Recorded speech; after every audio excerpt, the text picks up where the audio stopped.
సమాధానము కలుగునుగాక. ఇది యేసు ప్రభువారు భూమి మీదకి వస్తూ తీసుకొచ్చిన వర్తమానం. ఏ వర్తమానం అది? సమాధానము కలుగునుగాక.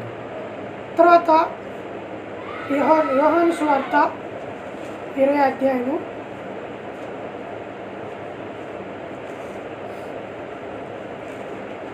యోహాను సువార్త 20 అధ్యాయము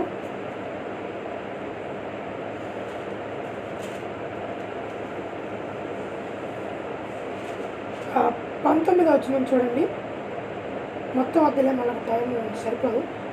19లో చివరి మీకు సమాధానము కలుగునుగాక.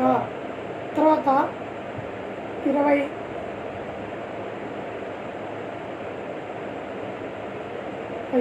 వచనం 26లో కూడా చివరిలో ఉంది, మీకు